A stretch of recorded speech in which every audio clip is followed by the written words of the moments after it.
ऐसा है कि ऐसा कोई वक्त नहीं था कि हम फैज साहब का हमने नाम नहीं सुना है। एक तो बुखारी मेरे खालू और मेरी अम्मा उन्हीं के घर में पली, तो एक किस्सा उन्होंने सुनाया कि जब वो कनाड कॉलेज में पढ़ती थी तो फैज साहब नए नए पढ़ते शायद, तो उनके पास गई और ऑटोग्राफ कहने लगी आपकी फला गजल बहुत ही अच्छी थी।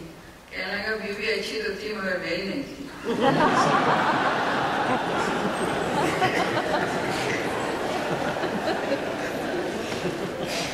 जब भी वो दिल्ली आते थे तो हमारे यहाँ कहते थे हमारी अम्मा जिंदा थी, और जब वो जेल में थे तो जिंदानामा का हिंदुस्तानी एडिशन भी हमने छपवाया था।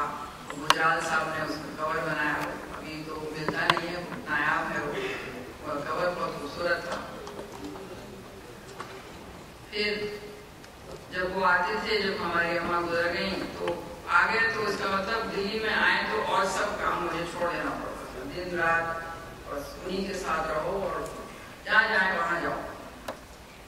वो जब महफिलों में जाते थे और जब पढ़ते थे तो सारी दिल्ली की खूबसूरत जेंट्री जमा हो जाती थी, और वो जब पढ़ते थे तो अब वो जानबूझ के ज्यादा बोलने लगते थे ताकि उन सबको याद था उनका कलाम, तो बीच बीच में याद है।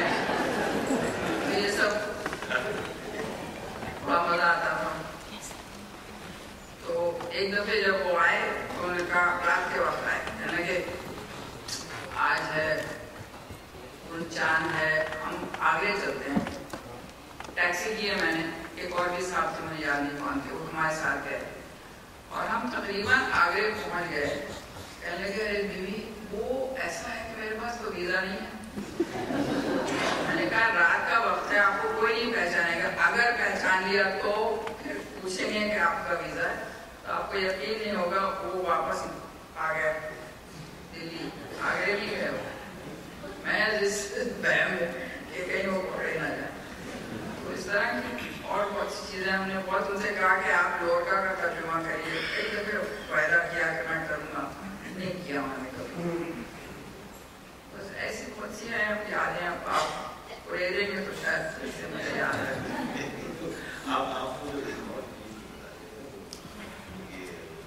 हाँ, एक और बहुत ही मजेदार किस्सा है। हमारे अब्बा जो है दिल्ली वाले, तो दिल्ली वालों को अपनी जबान पे बड़ा नाज है, और फिर वो शायद हमारा खानदान 1000 साल से दिल्ली में है, तो महमूद गजनी के साथ आए थे।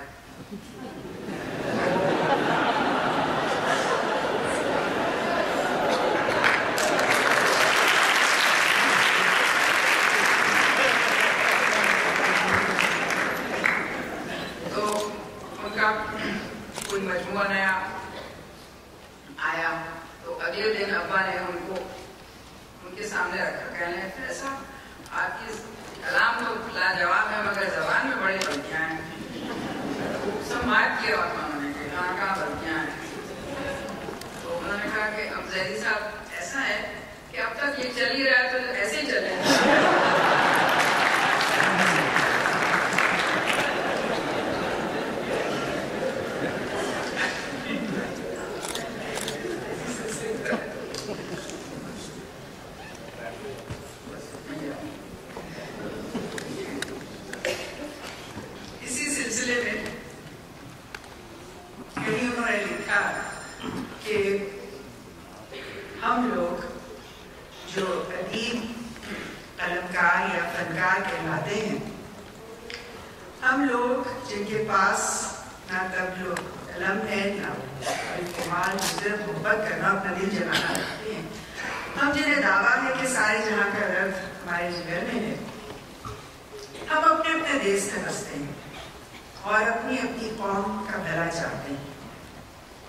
लेकिन साथ ही साथ दुनिया वालों की नजर में हमारी एक आलमगीरी बरादरी भी है, जिसका दिल हर दुखी के साथ दुखता है।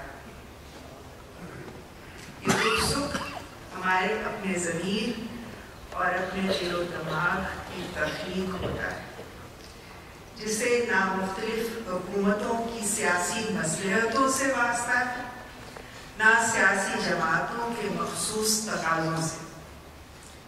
फिर ये कैसे मुमकिन है कि साथ वाले घर में कोई माँ, कोई बाप, कोई बहन, कोई बेटी दुख दर्द से करा रही हो और हम उसकी तरफ से अपना दिल पत्थर करें।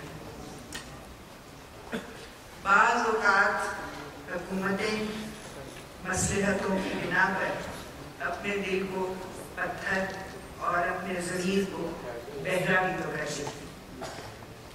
ऐसी सूरत में उनके दिल और ज़मीर को बेदार करना फनकारों और दानिश्वरों की जिम्मेदारी है।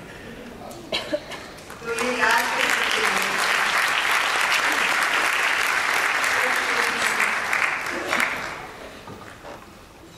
काविश दिन की है।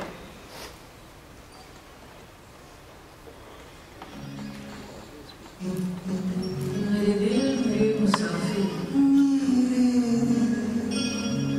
मेरे दिल मेरे मुसाफिर, हुआ फिर से हुक्म सादिर कि वतन बदर हो हम तुम। दे गली गली सदाएं दर रुख नगर नगर का कि सुराग हो ही पाए किसी यार नामवर का। हर एक अजनबी से पूछें जो पता था अपने घर का।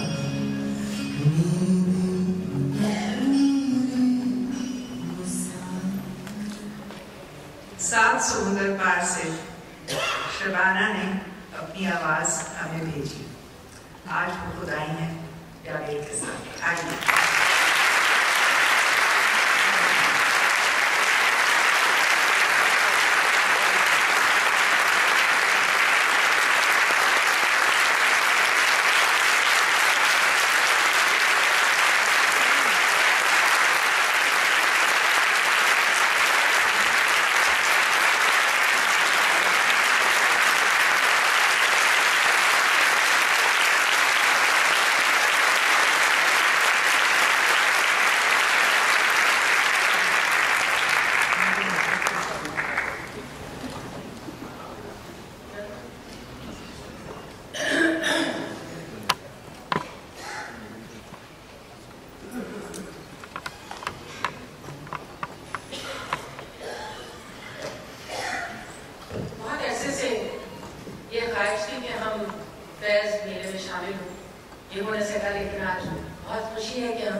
लेकिन मैं पर्दे के पीछे से झांक कर देख रही थी कि पता नहीं क्या हो रहा है, क्योंकि जबान में समझ में शायद भी नहीं आती थी उस वक्त, लेकिन मैं क्यूरियस बहुत थी।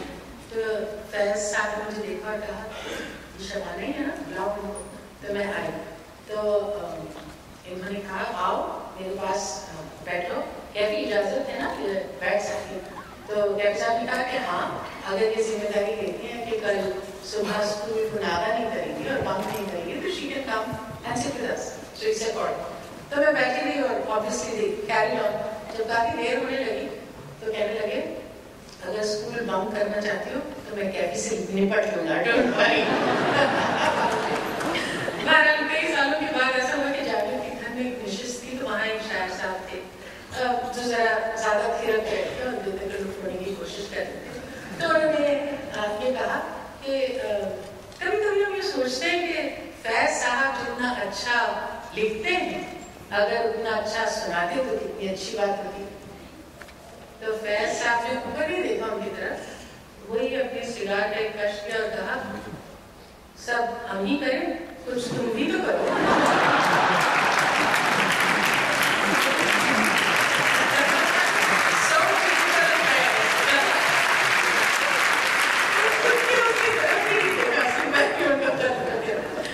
बहुत सालों के बाद ऐसा हुआ कि मॉस्को में मैं थी और वहाँ पता चला कि फैज जब आए तो बहुत खुशी हुई, मैं उनसे मिल गई तो इधर उधर की बातें करने लगे। फिर थोड़ी देर के बाद पूछा कि शायरी से दिलचस्पी है, तो मैंने कहा जी हाँ बहुत दिलचस्पी और मैं तो अभी बहुत मरना हूँ और मुझे आपको बहुत सारा कलाम याद है।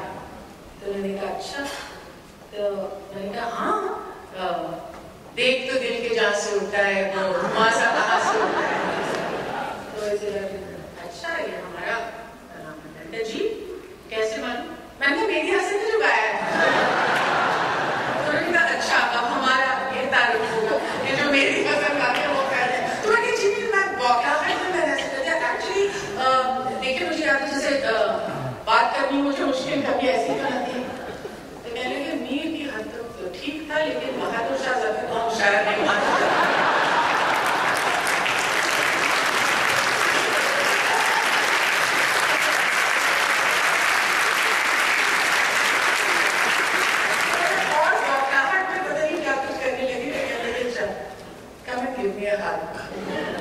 तुम खुद गजल हो, तुम्हें किसी की गजल याद रखने की जरूरत है।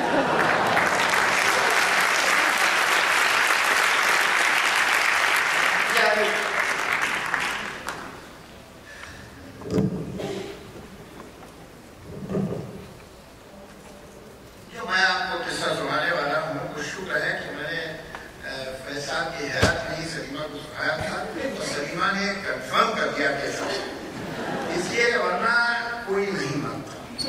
और खुद फैज साहब से उन्होंने दरियाफ्त किया कि भाई ऐसा हुआ था, तो उन्होंने हाँ भाई हुआ था। तो तब इसमें कोई शक नहीं है जो सुनाने वाला।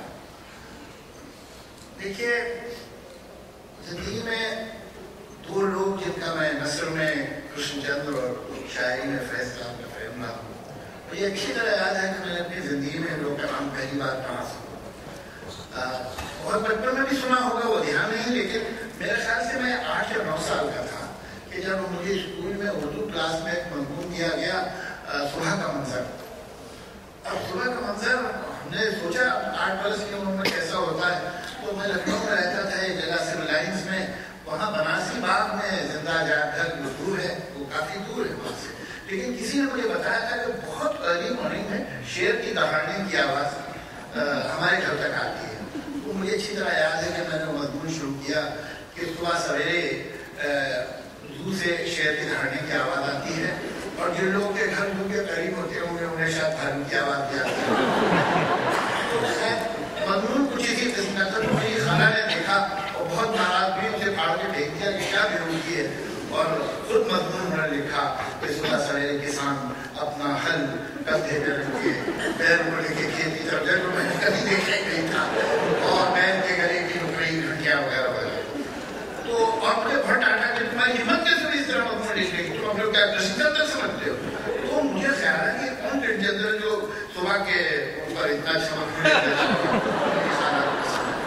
ये मुझे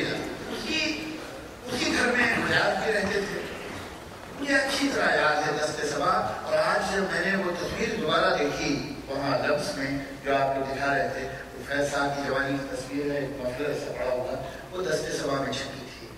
दस्ते सबा उन्होंने मजाज साहब को भेजी थी। काश वो कॉपी कहीं रह जाती है हमारे घर में, पता नहीं अब कहाँ होगी या नहीं होगी, कि जो उन्होंने अपने दोस्त मजाज को भेजी थी। मजाज की आहंग का जो इंतसाब है वो भी फैज साहब और जसबी साहब के नाम है। तो मुझे, मैं उस वक्त भी 8-9 वर्ष का था और मुझे मजाज में वो किताब दी पढ़ने को कि तुम ये पढ़ो, तो मुझे उसमें बहुत से बहुत मुश्किल लगी। मुझे अच्छी तरह याद है, मुझे सबसे ज़्यादा शौक हुआ था कि ये जिक्र मुर्गान गिरफ्तार को मैं आप बताऊँ, तो मुझे मुर्गे का क्यों हो गया। मजाज ने मुझे सब गाने बताए और अब सोचता हूँ तो हैरत होती है कि 8 साल के बच्चे को भी इस तरह तरबियत दी जाती थी।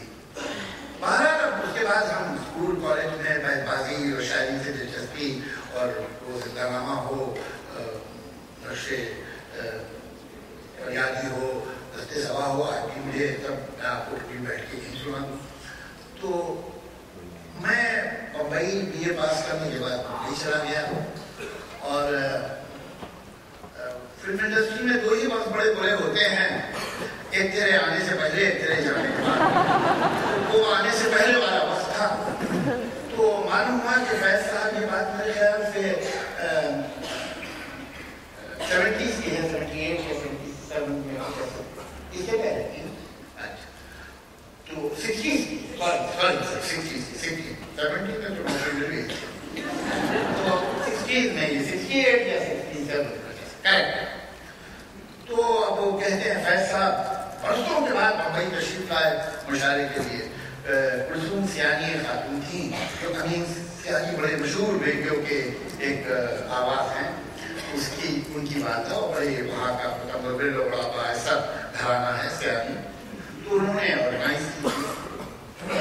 अब वो कहते हैं कि ये इत्तेफाक तो देखो, जब बाहर आई हमारे तो शुरू का वही ज़माना था, तो हमारे पास तो इतना भी नहीं था कि टिकट लेके वहां तक जा सके जहाँ मुशारा हो रहा है। मुशारे का टिकट लेना तो दूर की बात है, बस का।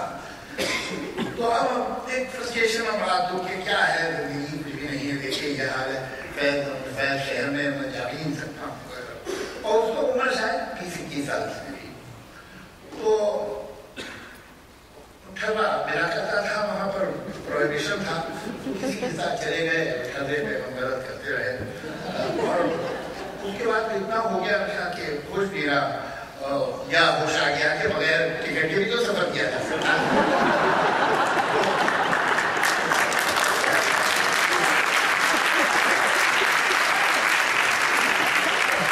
तो साहब लोकल ट्रेन होती है मुंबई में, तो अंधेरी से मैं बैठा और मरीजगंज पे उतर गया। इतनी लेट नाइट हो गई, बगैर टिकट बाहर भी निकल गया प्लेटफॉर्म से। चलते चलते वहां पहुंचे, मैं इतनी देर हो चुकी थी, मुशारा गालबन अपने आखिरी स्टेज पर था कि गेट पर कोई आदमी भी नहीं खड़ा था, गेट कीपर। तो मैं अंदर चला गया, मुशारा चल रहा था। मैं पीछे जहाँ पूरा भरा हुआ ओपन थिएटर रंगभवन, पीछे बैठ गया। अच्छा, होता क्या है कि अगर इस आलम में आप हैं तो दूसरी खराबियों के साथ थोड़ा बहरा भी हो जाता है, ठीक से सुनाई भी नहीं दे रहा। तो बहरहाल एक जुर्रत जिंदाना तो थी उस वक्त। तो उठ के मैं गया और स्टेज के जो साइड का, जैसे यहाँ दरवाजा होगा शायद, इस तरह से दरवाजे से दाखिल होकर पीछे शाहरुख के सबको पीछे बैठ गया। अब मुशारा चल रहा है, कौन पढ़ रहा है मुझे होश नहीं। वहाँ गाँव का क्या रखा था, थोड़ा उससे टिक गया, टिक के थोड़ा नींद दराज हुआ और उसके बाद सो गया। जब आँख खुली तो मुशारा सब पहुँच चुका था और लोग जा रहे थे। तो अब मैं उठा, मैंने तो सुना ही नहीं फैज साहब। तो मैंने उठा तो मैंने देखा कि फैज साहब और एक आध वॉलंटियर जो है वो जा रहे हैं कार की तरफ दूर और एक मशहूर ठंडे वकील उनके साथ। तो मैं फौरन तेजी से वहां पहुंचा, मैंने वॉलंटियर को बहुत डांटा, पीछे क्या हो रहा है, इसी का है, क्या नहीं हो सकता। थोड़ा फैसला बैठा।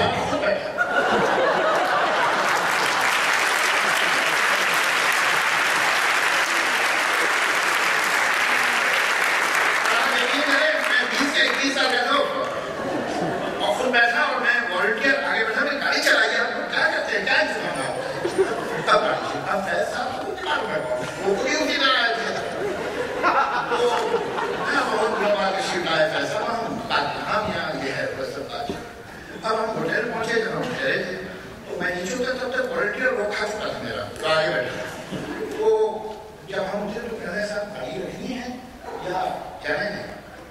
गवर्नमेंट फैसला पानी रखी है छोड़ दिया। तो कह रहे भैया तो कहीं जाने दीजिए पानी को अंदर एंटर हुए। मैं कहने भाई जरा ये ले लीजिए कमरे को। मैंने हम दोनों लिफ्ट के ऊपर है।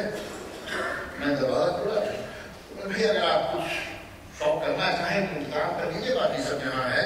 तो मैं अपना फोन करके सुनाना हो गया तो आसान दोनों बैठे हुए उर्दू के मुस्तकबिल पर उर्दू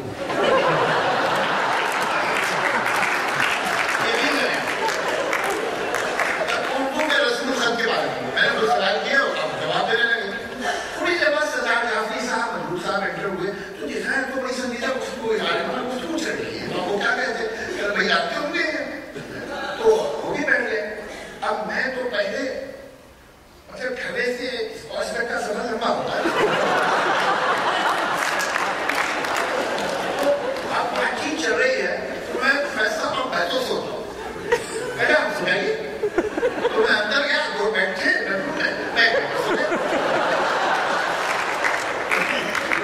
तो वो कहते हैं कि एक आदमी बादशाह हाथी में जा रहा था और एक आदमी नशे में धूप बीच में खड़ा हो गया तो उतरो क्या हाथी मुझे खरीदना है। बादशाह ने कहा कि इसे बंद करो। बुलाया उसे कि हाँ भाई तुम हमारा हाथी खरीदना चाह रहे थे। तो उसने कहा हुजूर जो हाथी खरीदना चाह रहे थे वो रात को चले गए वो मैं नहीं हूँ। अब अभी तक तो सब ठीक था। अब सुबह जब मेरी आंख खुली में चादर ओढ़े हुए था और उस चादर के अंदर से मुझे मालूम हुआ कि एक पूरा मुंबई का प्रेस बेडरूम में बैठा ये भी कुलसुम बैठी हुई है और प्रेस का प्रेस कॉन्फ्रेंस वहां चल रहा है। अच्छा अब ये भी कुलसुम अपनी दास्तानें सुनाती जा रही है कि भाई देखिए मैंने तो अयूब साहब को फोन किया लास्ट मोमेंट में मालूम हुआ कि आप मिनिस्ट्री निर्णय फौरन प्रेसिडेंट अयूब को फोन किया। उन्होंने कहा नहीं दीदी आप बिल्कुल ना घबराएं ये बहुत साफ सो रहे हैं।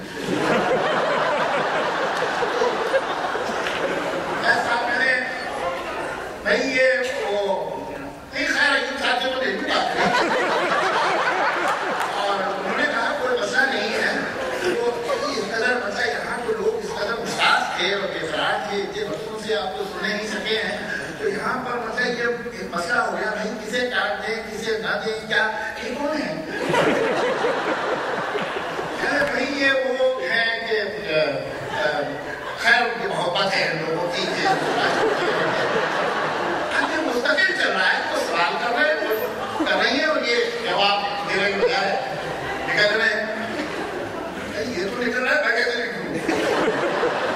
तो बहुत देर तक मैं हंसा करता रहा चादर के नीचे और उसके बाद मैंने कहा मोहलत नहीं देनी चाहिए। तो मैं एकदम से उठा फैसला इजाजत से मैं चलूं तो मैं एकदम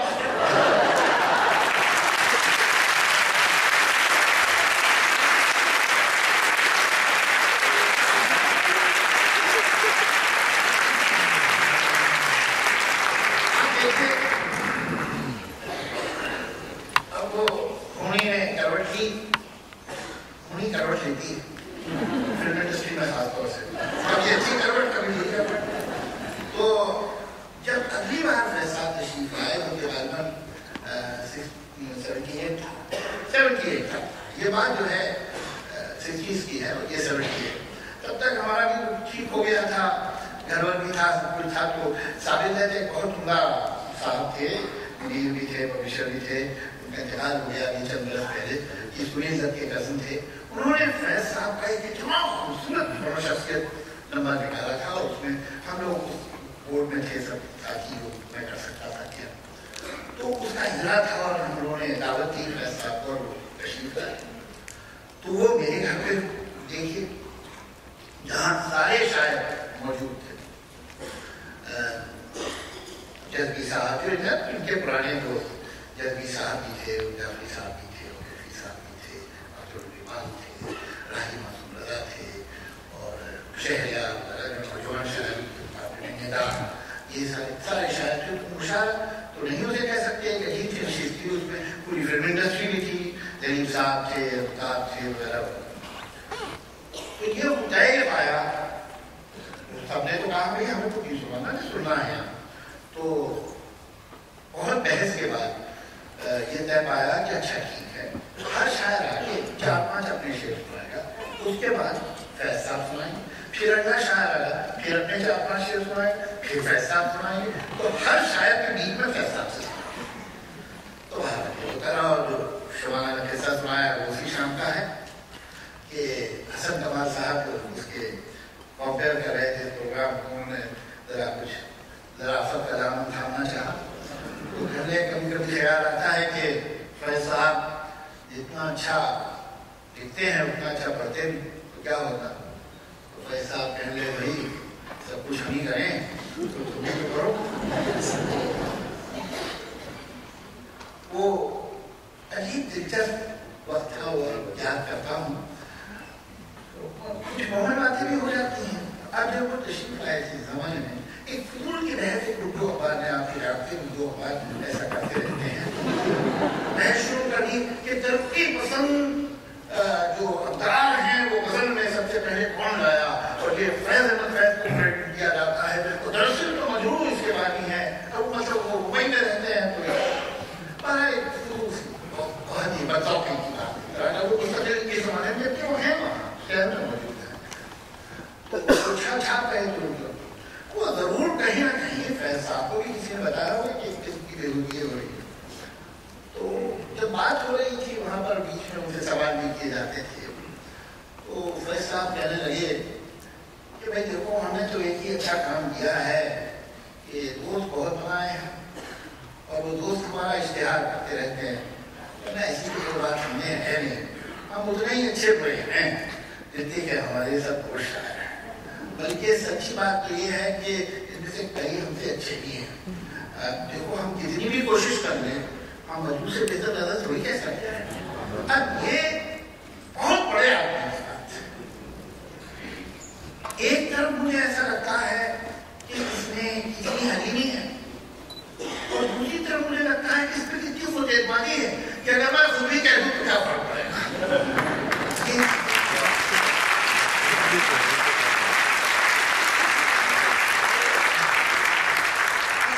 इतना मिला हूँ उनसे, और वही 4-5 दिन जो वहाँ थे तो हम लोग जाहिर साई की तरह साथ रहे। ये कभी कभी होता है। मैंने देखा 3 तरह के लोग हैं दुनिया में। एक जो बहुत बड़ा टैलेंट है लेकिन आदमी छोटा है, तो वो अपने टैलेंट को भी खरीदता है नीचे, या कभी कभी टैलेंट इतना बड़ा होता है कि उसके छोटेपन के बावजूद टैलेंट उसे थोड़ा ऊपर लेकर आता है। एक टैलेंट छोटा है लेकिन आदमी बड़ा है, तो वो कुछ अपने लिमिटेड से टैलेंट को भी किसी तरह प्रेजेंटेबल बना देता है। ये बहुत कभी होता है कि बड़ा टैलेंट बड़ा आदमी एक साथ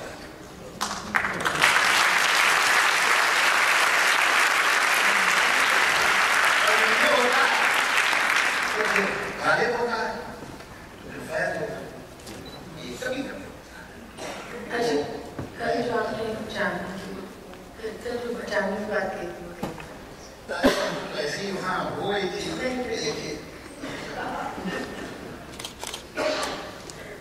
शमाना सी हरकत होती है कि बीवियों को कह दिया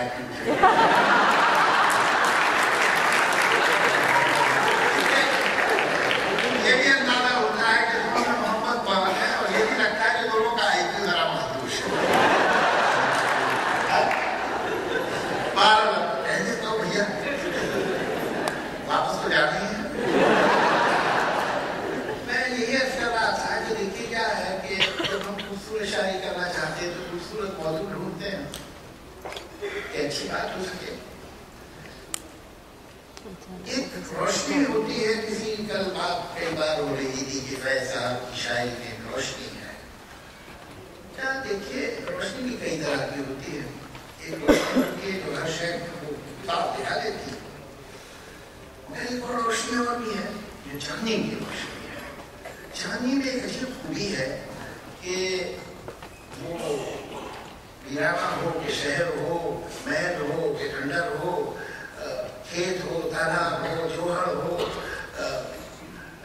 कुछ भी कोई जगह हो, कैसी भी जगह हो, पेड़ हो या कोई सूखा हुआ तना पड़ा हो, चांदनी जिस चीज पे भी गिरती है वो चीज खूबसूरत चीज नहीं ढूंढती, वो तो जैसे छुरी को खूबसूरत यही फैज साहब के ग्राम की खूबी है। ये सच कहा, और सच तो बड़ा कड़वा और बड़ा सुनत होता है आमतौर से, सच कहा लेकिन खूबसूरती का दामन हाथ से नहीं छूटा।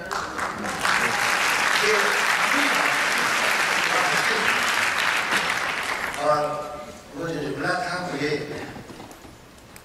अक्सर याद आता है कि सब कुछ हम ही करें तो तुम ही करो। जब हम देखते हैं कि वो फैज अहमद फैज जिसने जिंदगी भर अमन के लिए काम किया, आशिकी के लिए काम किया, दोस्ती के लिए काम किया, मसावत के लिए काम किया, खुशहाली के लिए इंसान की काम किया, इल्म के लिए काम किया, ज़हन की जरा के लिए काम किया।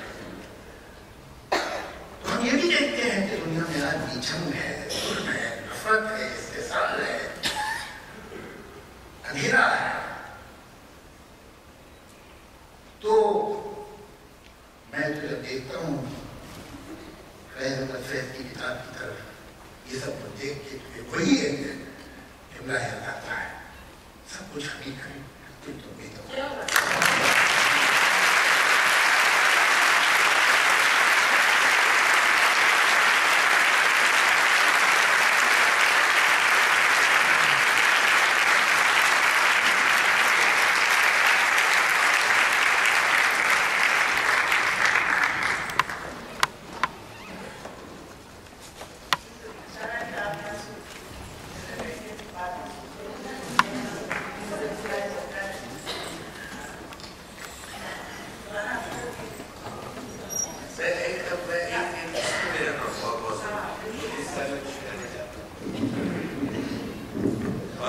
आपसे कह रहे हैं कि मुख्तलिफ तरीकों से लोग दे सकते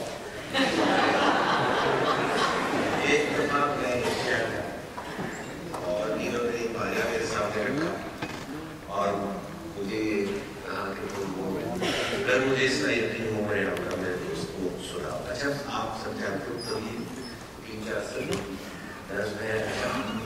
अब मैं कुछ गाने वाला नहीं हूँ, ट्यून और कॉम्पोजिशन जरूर कर लेता हूँ, तो वो पूरी चीज़ याद नहीं होती, किताब लफ्ज़ नहीं याद आ रहे, लफ्ज़ याद आए तो तर्ज जो है वो याद ना आए।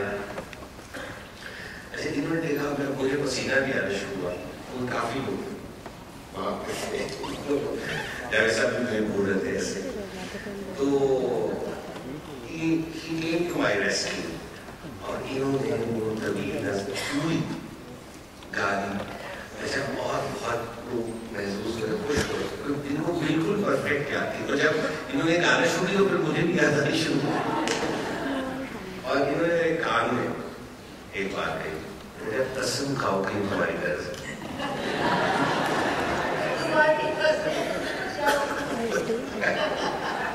कसम खाओ कि तुम्हारी तरह से। अच्छा आप यकीन कीजिए अभी क्या कैफियत है और क्या वो है कि मैं अब कसम नहीं खा रहा।